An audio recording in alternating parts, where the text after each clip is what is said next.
Ito ang DXDR 981. Ito ang DXDR 981 sa Dipolog City. Basta balita at serbisyo publiko. Tatak RMN. Sa ngalan sa Amahan, sa Anak, sa Espiritu Santo. Amen.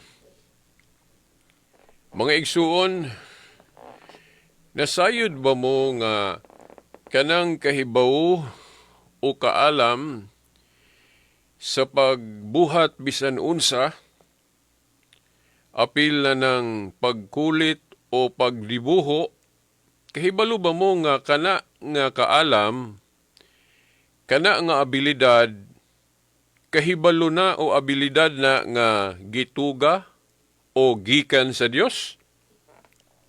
Sayod ba mo, ana? Okay? Okay. Ato nang himuong intro karon sa atong tulumanon. Kay ang atong topiko nga wa pa nato gihuman sa miaging Domingo, lahi pa man to atong gisgutan, wa pa nato gipadayon. Karon ato nang ipadayon. Mao na nga gihimo na kong intro, kining pangutana nga, kahibalo ba mo nga ang Dios, diretso na lang nato, no? Kahibalo ba mo nga ang Dios maoy gatuga o gahatag o kahibalo o kaalam? Naghatag o kaalam sa tao nga maantigo mo dibuho, mo kulit, o mubuhat bisag unsa. Nganong gihimo na to ng introduction, gihimo na to ng intro, tungod kay mao man ay hinungdan. Nga ang simbahang katoliko o katoliko nga pagtuo, mugama gayod, mubuhat gayog mga dibuho o mga kinulit o mga ribulto. Gihimo na sa katoliko o gihimo na sa mga katoliko tungod kay ang maong kaalam o abilidad sa paghimog larawan, paghimog ribulto o pagkulit o kahoy. Kana nga kaalam, kana nga kahibalo, gikan na sa Dios, dili na gikan sa kanang gitawag nilag pagano o kanang gitawag nilag yawa. Kanang gitawag na to yawa o demonyo. Wala na siya'y gahom sa iyang kaugalingon. Kanang ganing gahom o anaa sa yawa, kanang iyang gahom, dili man na gikan niya, gikan man na sa Dios. Gigamit ra pud na niya hinoon sa pagkontra, pagsupil sa gahatag ni anang gahuma. Diba? Balik lang tao na to ang history sa mga anghel sa atong nahibaw-an.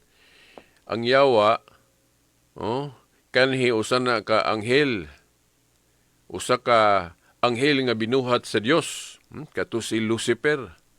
Si Lucifer, nahimo siyang yawa tungod kay nirebilde siya sa pagmando sa gabuhat niya, ang Dios.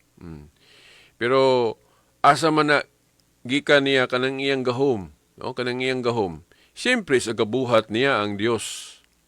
Di ba? Mao na. So, tanan-tanan nga atong naa nato nga kahibalo, kaalam, o unsa diha, no? Gikan sa Dios kay Dios man ang tuburan sa kabuhatan sa tanan. Lakip na ang kahibalo. So, kanang kahibalo sa pagkulit, paghimog larawan, paghimog ribulto, kahibalo na o kaalam na nga gikan sa Dios, dili na kaalam nga gikan sa yawa o demonyo. Na sa Book of Deuteronomio. Book of Deuteronomio. Di lang nako isitar ang sitas kay wa ko magdala og kanang guide o kopya, nalimot sab ko. Pero sigurado ko nga naana sa Biblia nga kanang kaalam sa paghimo og larawan, paghimo og ribulto, kana nga kaalam gikan na siya sa Dios, dili na gikan sa yawa o sa demonyo. So kay kaalaman nga gikan sa Dios mao nang nga gamiton gyud na nato. Na diha sa Book of Revelation po, no, giasoy diha nga ang kaalam nga gikan sa Dios gamiton gyud na nato kay gikan guna niya. Mao nang gigamit sa mga Katoliko nga mao na maghimo og larawan o mga ribulto ang Katoliko. Di ba? Pero duna na siya ipagbawal pod. Malibog siguro ka. Gapabuhat, wala gibawal, o niya, bawal na pod. Tingali malibog mo ron nga minaw ron or nagtanaw ron sa live streaming sa Ramin Dipolog. Di ba? Naunsa ko na Spiritas. Ang Diyos kuno mo ay gahatag o kaalam sa tao sa pagbuhat bisan unsa lakip ang pagkulit o pagdibuho mao nang matud nimo Beritas dili sayop o dili dautan ang paghimog larawan o ribulto kay kana nga kaalam sa paghimo ni anang mga butanga kaalam man ang gikan sa Dios unya moingon na pud ka nga ay adunay pagbawal. Simple ra ni wala na magkontradiksyon, no? Ang atong konkreto gyud nga numero 1 example, parehas ra gyud na sa issue mahitungod sa kanang kwarta nga atong gigamit sa pagpalit og pagkaon. Sa Tagalog pa pera, sa in English money. Sa atong pinulungan wa may laing pinulungan nato sa Bisaya ambot og Bisaya ba gyud na pero mao naman ay naanda nato. Sa lapi di ay sa lapi. Dayon kanang kwarta ambot og unsang terminuhan na kung dili na kinat sila, no? Okay, kwarta, money, salapi. Parehas ng salapi o kwarta. Dautan ba ang paggamit og kwarta? Dili oy kay mo guna gigamit ato pagpalit og pagkaon, di ba? So dili dautan ang kwarta. Pero kung ang kwarta gamito nato sa pag palit og makadaot gamito na to ang kwarta pag suborno, pagsuhol og mga hired killers. Dili na po na mayo. Dili na mayo. Ang kwarta, himuo na tong, gamito na to sa paggamit o pagbuhat og dili mayo. Kanang pagsuborno, kanang boat buying. Kanang boat buying, dili na maayo nga paggamit sa kwarta. Pero kung ang kwarta, gamito na to pagpalit og pagkaon, gamito na to pagtabang sa uban, dili dautan na. Mao po na ang mahitungod sa isyu, mahitungod sa larawan o ribulto. Dili na actually dautan, dili na sayop, o dili na bawal sa Dios kung magkulit ta, magdibuho ta, maghimo tag larawan, maghimo tag ribulto, dili na sala, dili na dautan kung insakto ang atong tumong. Insakto ang atong tumong sa paghimo ana. So, pareha sa kwarta, naanas paggamit. Dili maayo ang kwarta kung gamiton sa dili mao. Pero kung gamiton nato sa insakto, ang kwarta, dili po na dautan. Maayo ganing. Di ba? Doon naman galing to'y higala nako nga nag-ingon siya nga nalipay kuno kayo ang iyang higala pod ano man kay nanghulam niya ba og salapi kay apiki lagi nya nalipay kay gipausol mo na example sa maayo nga paggamit sa kwarta nang itabang ba nimo ba sa nanginahanglan or ipalit nimo og pagkaon so ingon na pero kung ang kwarta gamito na tos di mao o di baka ang kwarta na mo himuon natong Dios dili na maayo. Ingon na po. Kanang nasa sugo sa Diyos sa Exodo Kapitulo 20, sa iyang pagdili og ribulto, mao man na iyang buti pasabot. Ang wrong use, ang sayop nga paggamit og larawan o ribulto, mao na iyang gipasabot nga bawal. Basaharagon ninyo, gibalik-balik naman nako actually sa akong pagkatawhanon sumuna ni kayo nako. Puol na kayo ni balik-balikon. Pero kung gikinahanglan, para ma-establish na to, mapabarog na to ang kamatuoran, balik-balikon yun na to. Kay di man po tanang balik-balik dautan. Kikinahanglan gani noon. Okay, para sa nang mukaon ta, balik-balik raman na. Di ba? Mukaon ta, balik-balik ra gyud. Buntag o tuhapon, buntag o tuhapon. Then kanang ato mga teachers po, mga magtutulo na to sa DepEd. Balik-balik raman na ilang lesson plan. Di ba? Guwasog na ibag-o na pod nga gibutang nila sa ilang lesson plan. Pero usually, maura yun na. Kaya maura man na ang mga subjects nga itudlo sa ilang mga estudyante o mga pupils. Di ba? Oh. So, mao na nga, balik-balik ko na to labi na kay daghan pa pod mga dili katoliko ang wa gyud kasabot hangtod karon mahitungod ni ining issue sa larawan og ribulto. Ang prueba na daghan kayong mga dili katoliko pa. Huh? O daghang namiyas pagkakatoliko kay ang ilang huna-huna na nagtuo man gid sila, napatuo man gid sila ng mga pastor o ministro nga mga dili katoliko nga bawal kuno ng mga larawan o ribultos katoliko.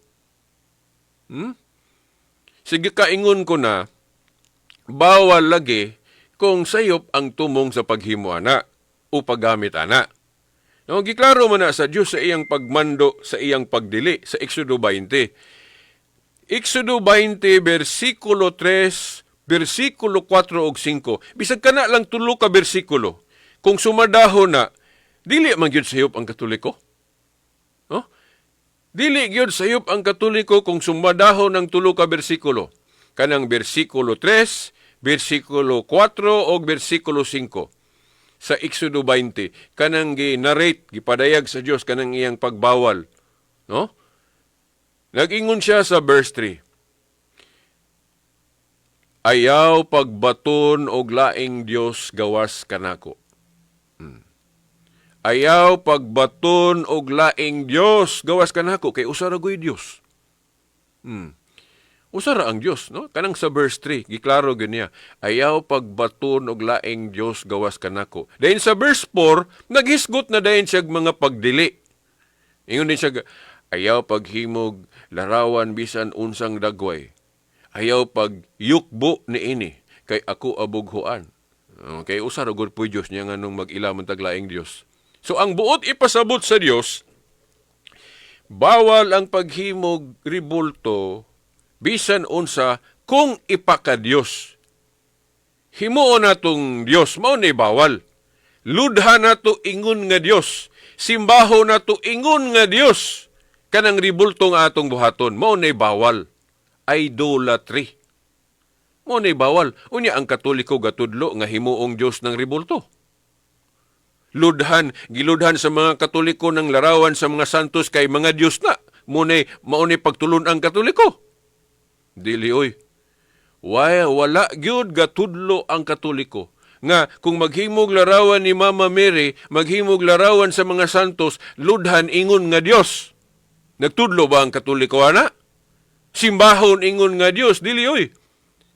Ang pinaka konkreto nga ebidensya na tungod kay ang Dios sa Katoliko, sa doktrinang Katoliko usa ra gyud. Sa tulo ka persona, Amahan, Anak ug Espiritu Santo. Kanang manguros ta, di ba, lituko ng Trinity? Kanang usa ka Dios sa tulo ka persona. Ang mga Katoliko kung manguros, lituko ng usa ka Dios. Pero tulo ang persona. Sa ngalan, sa Amahan, sa Anak ug sa Espiritu Santo. Mao na Dios sa Katoliko. Usa, sa tulo ka persona, Amahan, Anak, Espiritu Santo. Ang mga ribulto wala giapil diha. Di ba? Sumaw na nga ang Katoliko, kung maghimog ribulto o larawan, wala makasupak. Dili supak sa gitudlo sa Dios kay ang gitudlo sa Dios sa pagbawal sa ribulto bisan unsa kung himuon ramang Dios. I-idolize ba ang ribulto nga gihimo? Sa lawom gani nga pag-reflect o pagsabot aning sala nga idolatria, dili raman ni actually ribulto, dili raman ni larawan. Bisan ka ng buhing tao,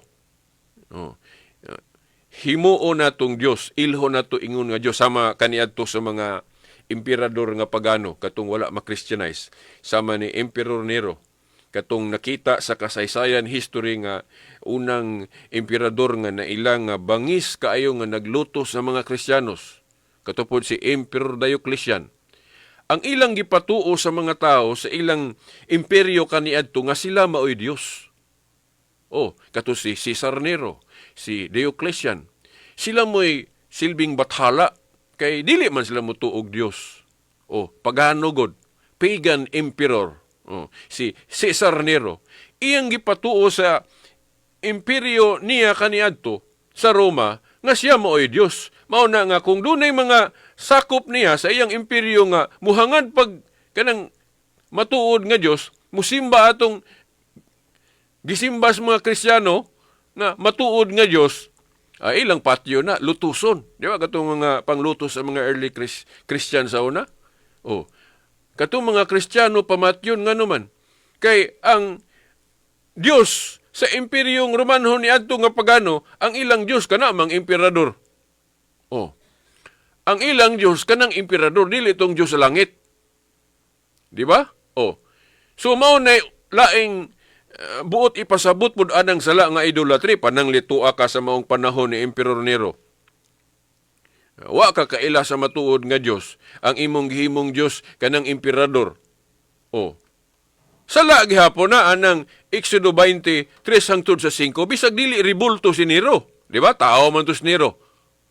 Di ba? Kung si Nero nituota sa doktrinang pagano nga siya mao'y Dios, dili itong Dios sa langit, idolatry gihapon na, dili lang kay ribulto. Di ba? Dili lang kay ribulto mo'y gipasabot anang Exodo 20, versikulo 3 hangtod 5. Kanang versikulo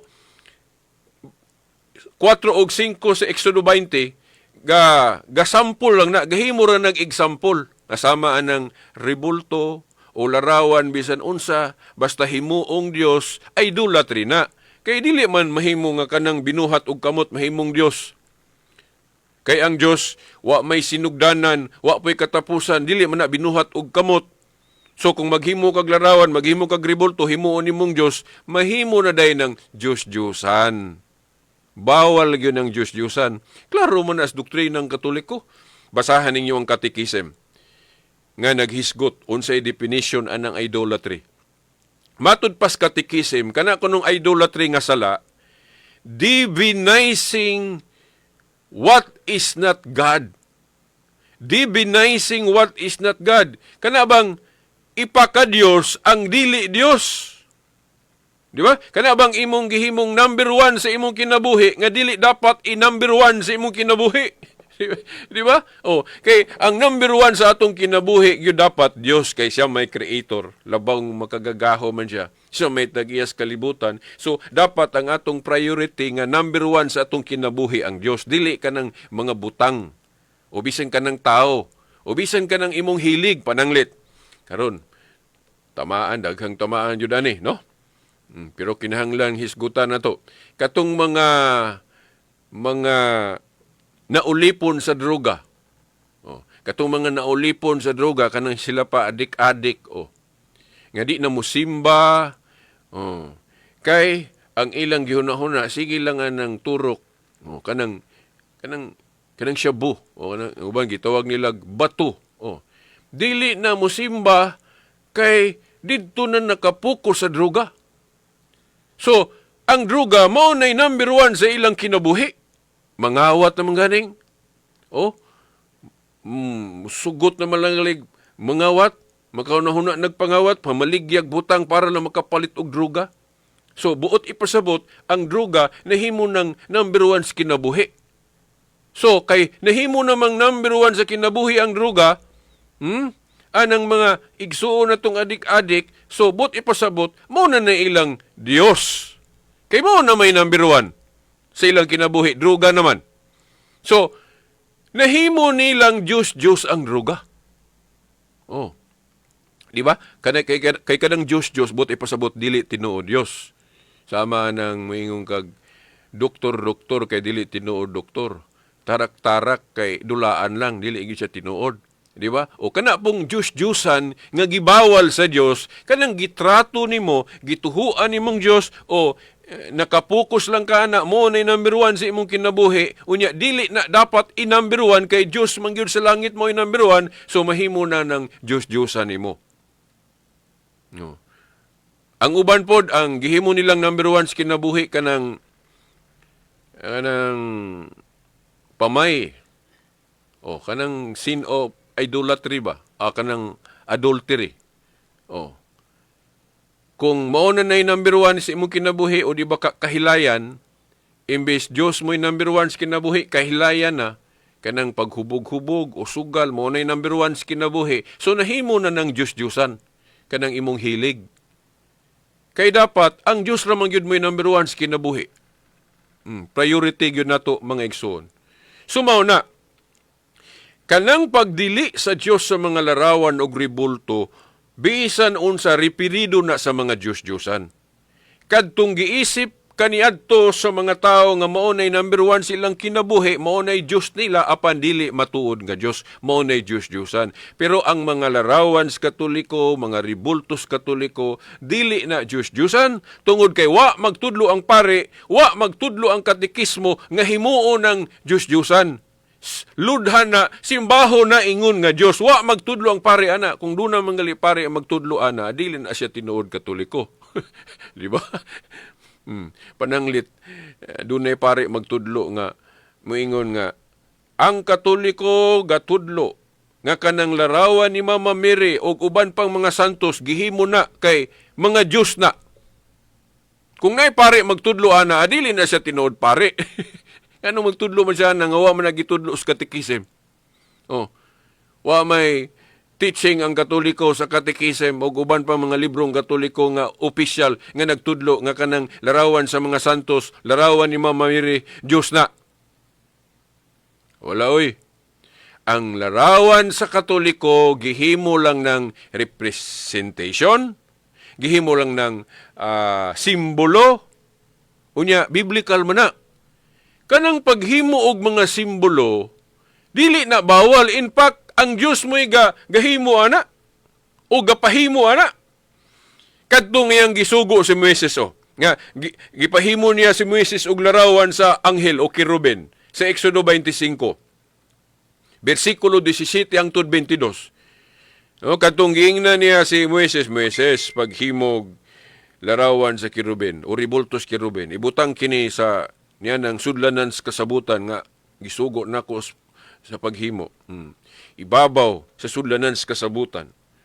Dayon, niingon siya nga, diri ako makigsulti kaninyo, diri ako makighinabi kaninyo, taliwala sa sudlanan sa kasabutan nga naay ribulto sa keruben.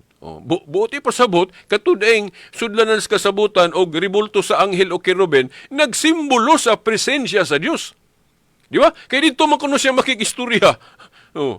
Taliwala sa duha ka ribultos keruben. Na ibabaw sa arka. So, dili day dautan nga kanang larawan, kung maghimo tag larawan, himo lang natong simbolo sa presensya sa Dios. O representation sa mga anghel pod. Kay katong larawan sa keruben, representation man to sa mga anghel. Prasan ang atong ribulto ni Rizal, kanang monument ni Rizal. Sala na o daotan ng paghimo ana. Dili oy, nga naman. Kay ang gobyerno gibuhat na dili man na aron ingnon nga simbahon ingon nga Dios si Rizal, dili man. Kanang ribulto ni Rizal, monument ni Rizal sa atong plaza, gihimo ra na ato ng handumanan pod o kana lain po ng rason. Gihimo na tong handumanan ni Rizal. Nya, gihimo po nato na para pasidunggan si Rizal. So dili daotan ang paghimog larawan para pagpasidungog sa angay pasidunggan. Di ba si Rizal atong gipasidunggan, mao nang gihimuan atong ribulto o monument? O mao na example sa dili daotan nga paghimo og ribulto o monumento. Kay kung daotan pa na, di ang atong gobyerno kasala. Anong gapahimo anang monument ni Rizal? Di ba? Gapahimo ang nagpahimo ang gobyerno og monumento ni Rizal para mapasidunggan siya kay bayani siya nato. Dili aron himuong Dios. Di ba? Mao po na, ang mga Katoliko kung gahimog ribulto, nagluhod-luhod at tubangan sa mga ribulto, dilibot pasabot nga ang ribulto mo'y gihimong Dios. Ang gipasabot anang ribulto, pananglitan, ribulto sa mga santos, ang gipasabot ana, ang girepresentahan ana nga tinuod yun, dili kay bakak-bakak, di ba? Kanang mga larawan sa mga santos nato, nagtumong mo na sa mga tinuod yung santos, dili na Diyos-Diyosan, oy. Di ba? So, dili na Diyos-Diyosan ng larawan nato sa mga santos. Bisan pagludhan na to, isip pagtahod. Dili na idolatry. Tungod kay, dili man na pagpakadiyos. Pagtahod, pagbinirate naman na to nila. Di ba? Mga igsoon, wa naman tayo igong panahon, no? Ato ning ipadayon sunod Domingo pohon. I hope nga bisan wa pa nato matibawas, wa pa nato mahuman, nakuha na ninyo ba? Nga ang Katoliko wala masayop. In fact, nahiuyon sa pagmando sa Dios. Kung magpahimo siya ribulto, isip simbolo lang sa presensya, simbolo sa gahom sa Dios, katong sa Numeros 21:4-9, katong larawan sa bitin, nga gipahimo sa Dios ngadto ni Moises, nagsimbolo man to sa gahom sa Dios. So lain gani putong prueba nga dili lagi dautan, dili sayop ang paghimog ribulto basta himuon lang simbolo sa gahom sa Dios, simbolo sa presensya sa Dios, dayan-dayan, ug uban pa nga rason o dahilan, no? Nga dili lang gyud i-idolize, dili lang himuong Dios-Diosan. So wa naman tayo igong panahon hangtod sa sunod Domingo pohon, no?